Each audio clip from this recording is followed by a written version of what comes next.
Olá, pessoal, tudo bem? Um grande abraço para você ligado aqui no LAC Concursos, o maior site de videoaulas do Brasil, quiçá das Américas. E para desespero da concorrência, Edenilson Moraes está na área e se derrubar é pênalti. E eu estou chegando para o prosseguimento do nosso projeto magistério, visando a sua qualificação, a sua preparação para que você fique competitivo e consiga a sua aprovação nos mais variados concursos pelo Brasil. E hoje, especificamente, começaremos a tratar desta importante obra, intitulada História do Brasil e escrita pelo historiador da USP, Boris Fausto. Este livro que é carinhosamente chamado de Rapadura e que é obra básica para qualquer historiador, para o conhecimento da história do Brasil, para a preparação de aulas muito bem fundamentadas. História do Brasil é um livro que você deve ter em sua estante e que deve manuseá-lo, que deve lê-lo com muita atenção, com muito carinho. A partir de agora, nós começaremos uma série de videoaulas tratando de questões. Nós vamos verificar como é que aspectos relativos ao livro História do Brasil, de Boris Fausto, pode aparecer nos exames dos concursos públicos para professor de História. Afinal de contas, esta obra já tem questões nos mais variados vestibulares pelo Brasil, obras que já caíram, essa obra em especial, questões que já caíram no Enem e em inúmeros concursos para professor de História pelo Brasil afora. É por essa razão que a gente começa, a partir de hoje, uma análise focada sobre esse assunto. E vamos começar falando sobre a chegada da corte portuguesa ao Brasil. Olha, o contexto que marca a transmigração da corte portuguesa para o Brasil é marcado pelas chamadas guerras napoleônicas, que sacudiam a Europa no início do século XIX. Mais especificamente, pela decretação do chamado bloqueio continental. O bloqueio continental foi uma proibição imposta pelo imperador da França, Napoleão Bonaparte, contra as nações europeias, impedindo-as de estabelecerem relações econômicas com a Inglaterra. O grande objetivo, o grande lance de Napoleão era isolar economicamente a Inglaterra, ameaçando todos os países europeus que furassem o bloqueio teriam seus respectivos territórios invadidos pelas forças francesas. Foi o que acabou acontecendo com Portugal. Portugal, que possuía uma economia muito ligada à economia inglesa, uma economia dependente da economia britânica, não pôde aderir efetivamente ao bloqueio continental. Em consequência disso, houve a invasão francesa em Portugal. Só que diante desta iminente invasão, a coroa portuguesa colocou em prática um antigo plano de transferir a corte para o Brasil. Então é nesse contexto histórico que ocorre a transferência da corte para o Brasil. Muito bem, vamos conferir uma questão abordando este assunto. Observe a litografia. Aqui está a litografia, partida do príncipe regente de Portugal para o Brasil em dezembro de 1807. Litografia extraída da obra História do Brasil, de Boris Fausto. A litogravura aborda um tema importante para a história do Brasil, pois o país com a transferência da corte portuguesa, alternativa A, foi elevado à categoria de Reino Unido a Portugal? Não, a transferência da corte portuguesa para o Brasil acontece em 1808. Na chegada ao Brasil, Dom João, príncipe regente de Portugal, assina um acordo com a Inglaterra, que é a abertura dos portos brasileiros às nações amigas, medida que, na prática, extinguia o pacto colonial. Era o fim do chamado exclusivo metropolitano. Posteriormente, em 1810, houve a assinatura do Tratado de Comércio e Navegação e também do Tratado de Aliança e Amizade, ambos entre Portugal e Inglaterra, que foram extremamente benéficos para a economia inglesa.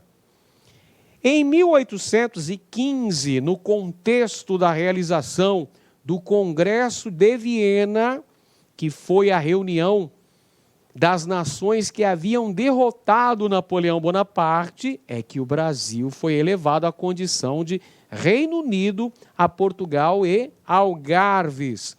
Em 1820, eclodiu a Revolução Liberal do Porto, que exigiu o retorno da família real a Portugal, que exigiu também a recondução do Brasil na situação de colônia. E é um fator que vai precipitar que 2 anos depois ocorresse a emancipação política brasileira sob a liderança da elite e também do príncipe regente Dom Pedro. Muito bem. Então, a alternativa A está incorreta. Alternativa B. Concede o título de imperador regente, imperador ao regente luso? Não. O regente luso, no caso aqui que ele está falando, é Dom Pedro, né?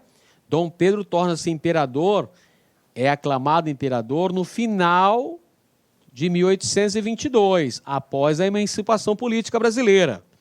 Letra C. Conquistou a autonomia política e econômica?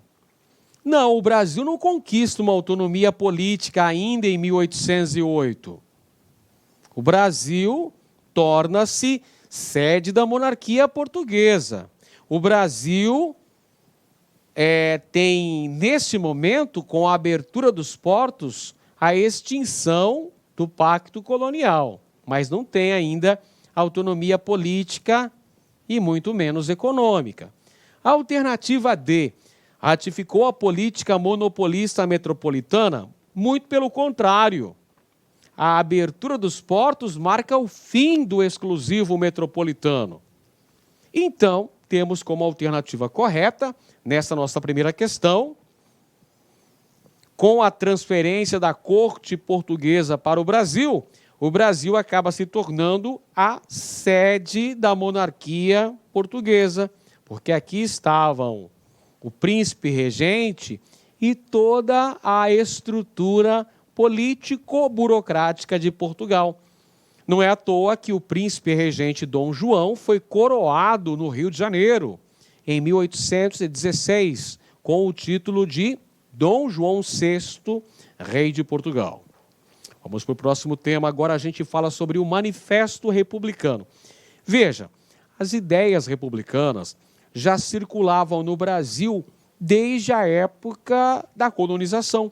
Desde o século XVIII, ideias relativas ao republicanismo já circulavam em movimentos que pleitearam a nossa emancipação política, tais como a Inconfidência Mineira, a Conjuração Baiana e a Revolução Pernambucana de 1817, todos movimentos que foram sufocados pelas autoridades lusitanas. Nesse contexto em que nós falamos, a partir de agora, do final do século XIX, é o contexto marcado pela crise do Segundo Reinado. Crise que vai acabar desencadeando um processo de crescimento das oposições ao imperador Dom Pedro II e uma série de questões que foram vitais para o fim da monarquia e a proclamação da república, tais como a questão religiosa, a questão servil, a questão militar, fatores que foram fundamentais para a implosão do prédio monárquico no Brasil e a proclamação da República, no golpe de 15 de novembro de 1889. Mas nesse período de crise, de desgaste das instituições monárquicas, é um processo que vai de 1870 até 1889. 1870, nós temos a publicação do Manifesto Republicano, por uma ala radical do Partido Liberal, chamados Luzias. Os Luzias, uma ala radical do Partido Liberal, é que vai publicar o Manifesto Republicano em 1870, defendendo, evidentemente, a adoção de um novo modelo político para o Brasil, a defesa da República Federalista. A seguir, nós tivemos o surgimento de vários partidos republicanos nas mais variadas províncias brasileiras. A exemplo do Partido Republicano Paulista, que surgiu em 1873, do Partido Republicano Mineiro, do Partido Republicano do Rio de Janeiro e uma série de outros partidos que acabaram surgindo nesse contexto em várias províncias brasileiras. A novidade da década de 1870 foi o surgimento de um movimento republicano conservador nas províncias, tendo como maior expressão o Partido Republicano Paulista, PRP, fundado em 1873. O republicanismo paulista se diferenciava do existente no Rio de Janeiro pela maior ênfase à ideia de federação, ou seja, a defesa do princípio do federalismo, pelo menor interesse na defesa das liberdades civis e políticas. Citação extraída do livro História do Brasil, de Boris Fausto. Com base no texto e no conhecimento histórico, pode-se afirmar que os republicanos de São Paulo defendiam, acabou de falar, eles defendiam a federação, ou seja, defendiam o federalismo. Eles queriam maior autonomia para as províncias, que durante a República tornaram-se estados. Então, a alternativa correta está na letra C, a autonomia das províncias. Mais um tema essencial, um tema que é campeão de ocorrência nas provas para concursos de professores de história. Era Vargas, um assunto que é essencial para todo brasileiro. Todo brasileiro deve saber, ao menos, alguns aspectos da era Vargas. Afinal, este é o presidente que mais tempo exerceu o cargo em nossa história republicana. Vamos lá. A era Vargas vai de 1930 até 1945 e ela está subdividida em 3 fases. A saber, a primeira fase chama-se Governo Provisório. Vai de 1930 até 1934. A segunda fase é denominada Governo Constitucional, estendendo-se até 1937. E a terceira e última fase denomina-se Estado Novo. É o período ditatorial comandado por Getúlio Vargas e estendeu-se até 1945. Muito bem, pessoal. Agora a gente apresenta algumas características do período. Aqui estão elas. Promoção do desenvolvimento do capitalismo nacional, uma dinamização das atividades econômicas no Brasil, principalmente ligadas a uma maior variação da produção agrícola no país e também a um incentivo marcante ao desenvolvimento da industrialização. Não à toa, o Estado vai financiar a criação das indústrias de base no Brasil. A Companhia Siderúrgica Nacional e a Companhia Vale do Rio Doce, além de muitas transformações econômicas, políticas e sociais do Brasil. Transformações econômicas, nós podemos citar essa maior dinâmica de nossa economia, o incentivo a uma variação da produção agrícola, o incentivo à industrialização do país. Transformação política, nós podemos mencionar a implementação do voto secreto, do voto feminino, a criação da justiça eleitoral. Transformações sociais, nós podemos mencionar as leis trabalhistas que foram implantadas ao longo da era Vargas. E quais eram os suportes de sustentação do Estado brasileiro durante a era Vargas? No aparelho estatal, o apoio irrestrito das Forças Armadas. Perceba, Vargas chegou ao poder, chegou à presidência da República através de um golpe, o chamado golpe da Revolução de 1930, que contou com o apoio de setores das Forças Armadas. O apoio das Forças Armadas foi fundamental para Vargas ao longo de sua trajetória política. Tanto é que, quando ele não teve apoio das Forças Armadas, ele caiu. Isso vale para 1945, quando ele é deposto por um golpe comandado pelo general Dutra, e vale também para 1954, quando os setores das Forças Armadas exigiam a renúncia de Vargas e ele acabou cometendo suicídio. Então, o apoio das Forças Armadas foi importante suporte de sustentação de Vargas ao longo desses 15 anos que compõem a chamada Era Vargas. E na sociedade, nós tivemos o apoio que parte dessas alianças estabelecidas entre a burguesia com setores das camadas urbanas, setores de operários, né? O proletariado urbano. Então, na sociedade brasileira, o apoio a Vargas adivinha da burguesia industrial e também de setores das camadas populares, os trabalhadores urbanos.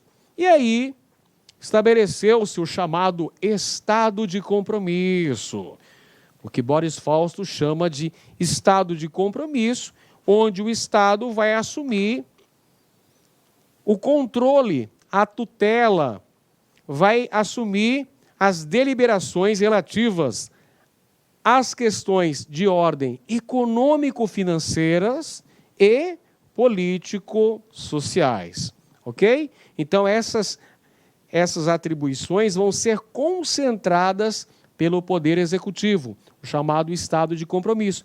O governo é que vai assumir para si a tarefa de promover o incentivo à industrialização do Brasil, mediante a criação das indústrias de base, e vai também elaborar leis sociais, como, por exemplo, a CLT de 1943. Que estão na tela. O Estado getulista promoveu o capitalismo nacional, tendo dois suportes. No aparelho de Estado, as Forças Armadas.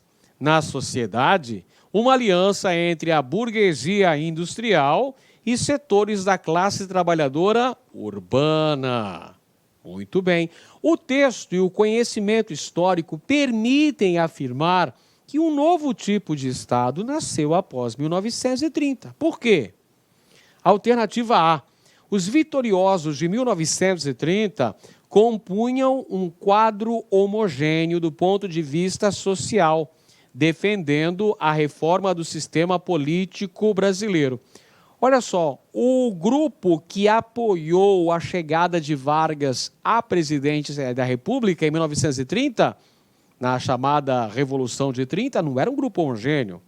Era um grupo que tinha diferentes matizes, oligarquias dissidentes, o Partido Democrático em São Paulo, setores das camadas médias, parte da burguesia industrial, os tenentes do Exército Brasileiro, setores das Forças Armadas. Então era um grupo heterogêneo e não um grupo homogêneo.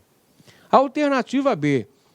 o empresariado industrial brasileiro passou a ter na pessoa do presidente da República o seu representante nos negócios com o exterior. Não porque o Brasil não possuía, ainda nesse contexto, uma industrialização bastante desenvolvida que permitisse ligações com o exterior. O Brasil tinha como suas principais potencialidades econômicas produtos primários, com destaque para o café. Alternativa C, os liberais ocuparam majoritariamente as cadeiras no Congresso Nacional, adotando os princípios do Estado liberal na forma de legislar. Claro que não, né, pessoal? Não são os liberais que vão ocupar majoritariamente as cadeiras do Congresso Nacional. Letra D, os tenentes, em pleno acordo com as altas patentes das Forças Armadas, reformularam o Estado, associando-se à classe dos oligarcas. Claro que está incorreta essa afirmação. Afinal de contas, o tenentismo surgiu em meados dos anos 20, justamente combatendo o poder das oligarquias e não se associando a elas. Letra E, os trabalhadores urbanos receberam leis de proteção, entre as quais o limite de 8 horas na jornada normal de trabalho e a concessão do direito de férias. Aí está correta, pessoal. É ao longo da era Vargas que são implementadas no Brasil as primeiras leis trabalhistas, que são sintetizadas, por fim, em 1943, com a aprovação da CLT. Questão de número 4. O Estado que nasceu após 1930, segundo Boris Fausto, distingue-se do Estado oligárquico que o procedeu em razão de quê? Qual é a diferença básica entre o Estado que surgiu a partir de 1930, com a era Vargas, o chamado Estado de compromisso, em relação ao Estado oligárquico? O que mudou aí? Vamos lá. Alternativa A. As decisões econômico-financeiras e as de natureza política e social foram descentralizadas pelo poder federal? Claro que não, pessoal. Aquela descentralização de ordem econômico-financeira que existiu durante a República Oligárquica deixou de existir com a chegada de Vargas ao poder, que vai centralizar as decisões. É o Estado de compromisso. As decisões de ordem econômico-financeira passam a ser deliberadas pelo Poder Federal. Então, a letra A está incorreta. Vamos para a letra B. O Exército adquiriu um importante papel para garantir a ordem interna. Exército com o papel de mantenedor da ordem interna. E o Estado promoveu gradativamente a industrialização, com a criação das indústrias de base. Perfeita, esta é a alternativa correta. São mudanças importantes. Lembra que a gente falou que um dos suportes da era Vargas era o apoio das Forças Armadas. E o Estado promoveu gradativamente a industrialização, sobretudo ao longo do Estado Novo. Letra C. A aliança das classes sociais deveu-se à incorporação dos grandes proprietários rurais ao projeto do empresariado industrial. Evidentemente que está incorreta. Letra D de dado, a atuação econômica voltada à promulgação a promoção da pecuária na região sul foi apoiada pelos diversos setores da sociedade. Nada disso. ênfase na industrialização na era Vargas, sabemos muito bem. Letra E, a sociedade civil passou a participar ativamente do planejamento das políticas nacional desenvolvimentistas adotadas no país. Não, é o estado de compromisso. São as deliberações tomadas pelo Poder Federal. Muito bem, vamos para o próximo assunto. Imigração europeia.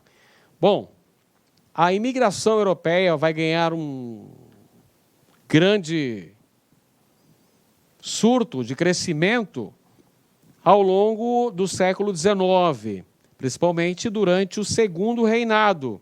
Nós temos mudança nas regras de imigração no Brasil, em razão, basicamente, do desenvolvimento da lavoura de café e também da aprovação das leis abolicionistas, da exigência que tinha-se naquele período de novos braços, né, para serem a mão de obra nos cafezais. Somado a isso, nós temos uma conjuntura internacional bastante favorável, marcada pelos processos de unificação, as guerras que estavam acontecendo na Península Itálica e também na Confederação Germânica.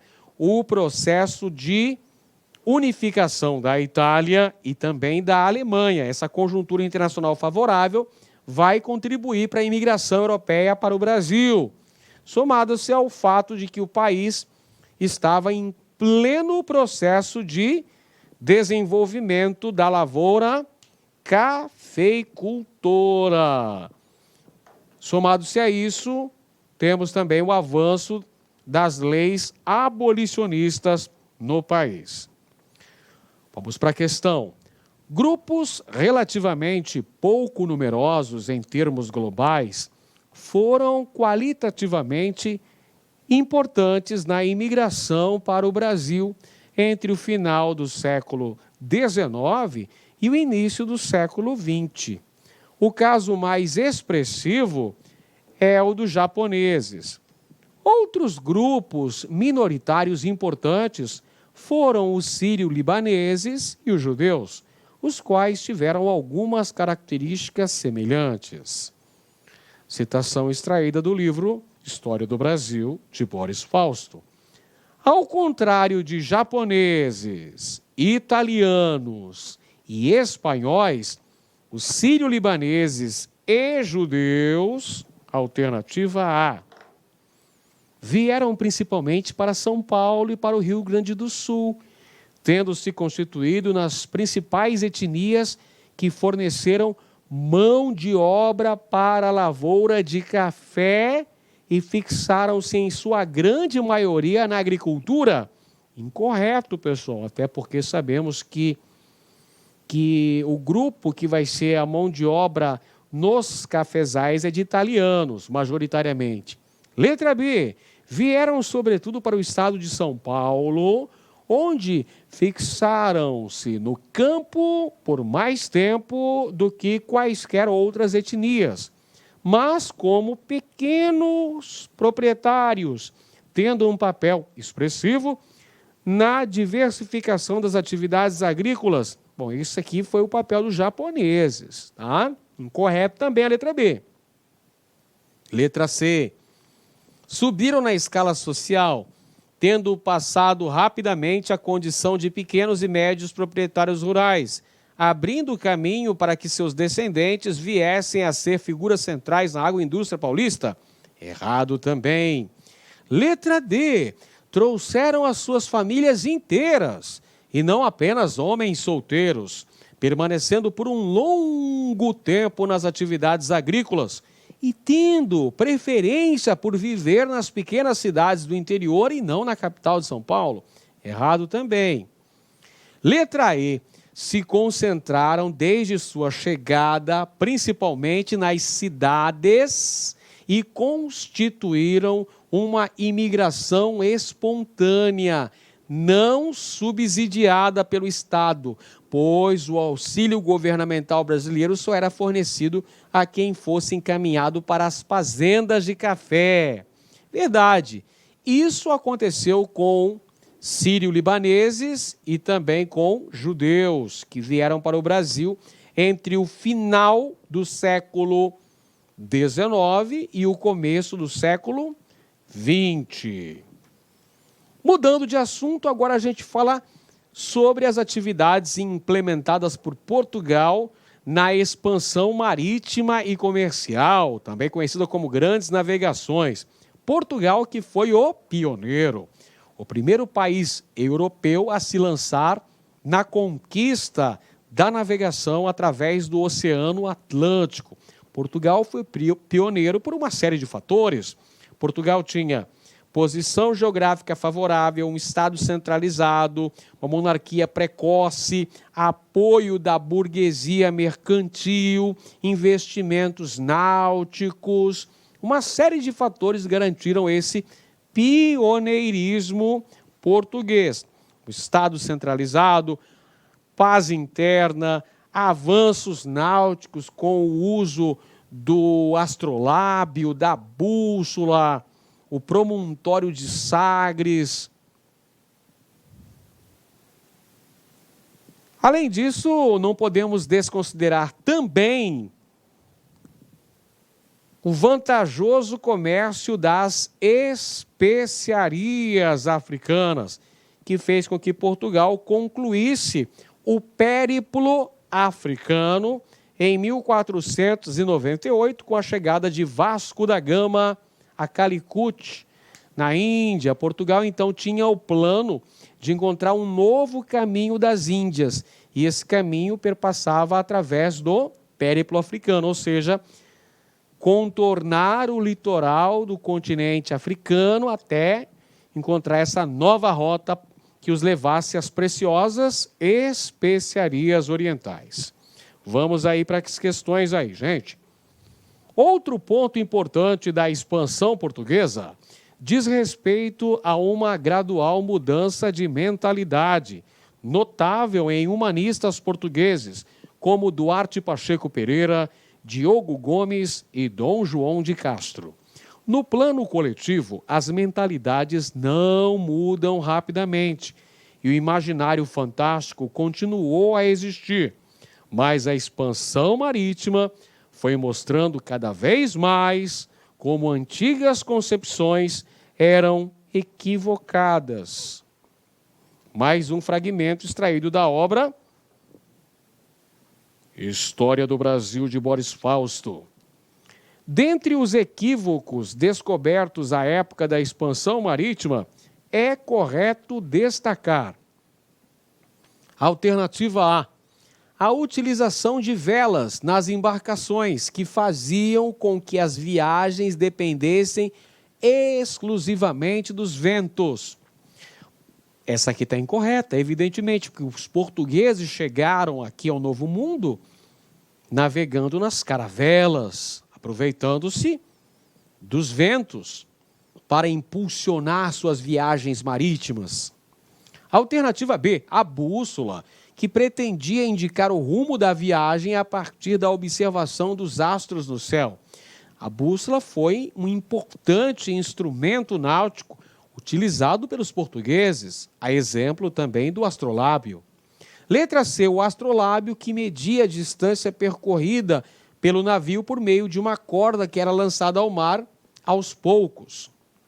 Letra D, a navegação de cabotagem, que propunha que os navios saíssem em alto mar sem instrumentos de navegação.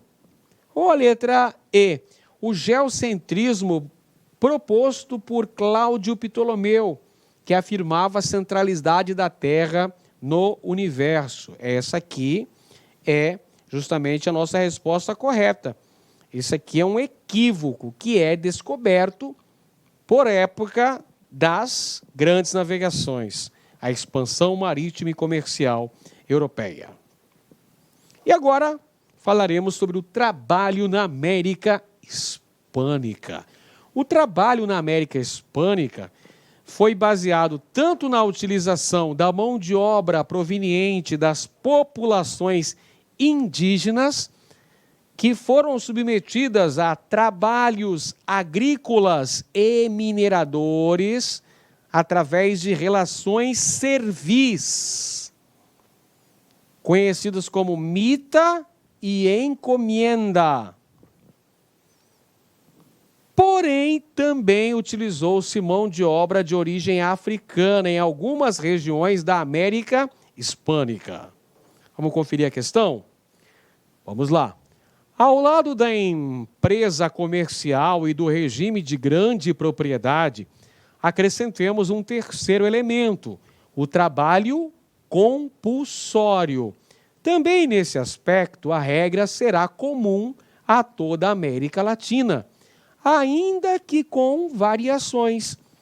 Diferentes formas de trabalho compulsório predominaram na América Espanhola, enquanto uma delas, a escravidão, foi dominante no Brasil.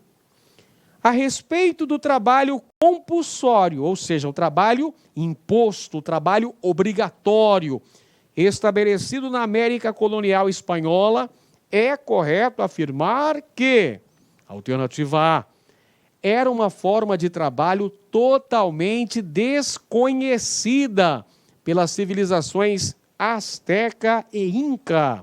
Incorreto, pessoal.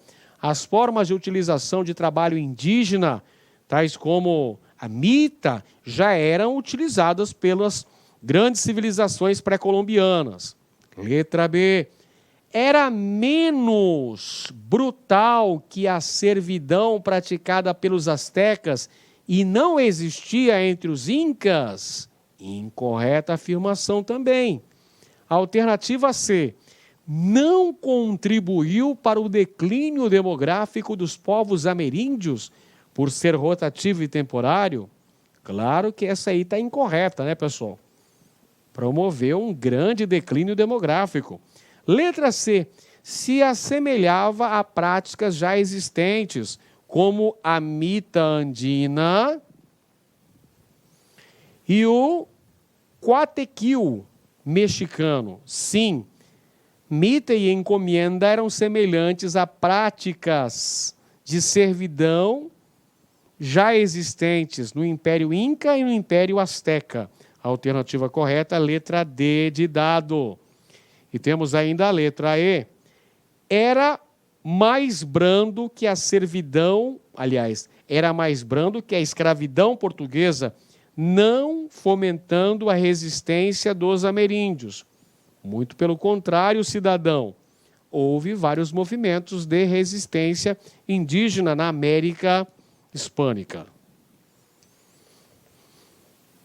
E agora falamos sobre a chegada dos europeus ao Novo Mundo. Chegada dos europeus ao Novo Mundo, que é um desdobramento direto da expansão marítima e comercial, que garante aí um processo de colonização desse território, processo de colonização do Novo Mundo. Então, a chegada dos europeus ao Novo Mundo, chegada dos europeus à América, é uma das consequências do processo de expansão ultramarina. E aí nós tivemos a colonização dessas terras do Novo Mundo pelas potências europeias. Inicialmente Espanha e Portugal e posteriormente também França, Inglaterra e Holanda. Vamos lá, questão na tela. Quando os europeus chegaram à terra que viria a ser o Brasil, encontraram uma população ameríndia bastante homogênea em termos culturais e linguísticos, distribuída ao longo da costa e na bacia dos rios Paraná, Paraguai. Citação de Boris Fausto, na História do Brasil. Em relação ao encontro que se refere o fragmento, assinale a afirmação correta em relação à chegada do europeu ao Novo Mundo, deparando-se com uma cultura diferente da europeia. Vamos ver então. Alternativa A. Os ameríndios desprezaram e hostilizaram os europeus, por considerá-los homens insensatos e desprovidos de habilidades ou poderes especiais. Claro que essa aí está incorreta. Letra B. Para praticar agricultura, os tupis derrubavam as árvores e faziam a coivara, a queimada, uma técnica que seria incorporada posteriormente pelos colonizadores europeus. Verdade, essa prática indígena de queimar a mata derrubada para preparar o solo foi incorporada pelos portugueses. Correta a letra B. Letra C. O trabalho regular e compulsório era comum entre os tupinambás. Por isso, o corte do pau-brasil, exigido pelos europeus, integrou-se com facilidade ao seu modo de vida? Claro que não. Incorreta afirmação. Letra D. Os ameríndios não, olha a palavra-chave, não desenvolveram formas de resistência ao colonizador europeu, porque consideraram a cultura europeia muito superior à sua própria cultura. Lógico que está errado. E letra E, como não constituíam uma nação e sim grupos dispersos, não foi possível aos europeus encontrar aliados entre os próprios indígenas para combater seus opositores. Muitas vezes os europeus estabeleceram alianças com grupos indígenas para combater outros povos indígenas. Muito bem. Então, encerramos a nossa primeira aula abordando aspectos relativos ao livro História do Brasil, de Boris Fausto. A gente ainda vai continuar abordando outros temas importantes que são extraídos desta relevante obra. Um grande abraço e até a próxima!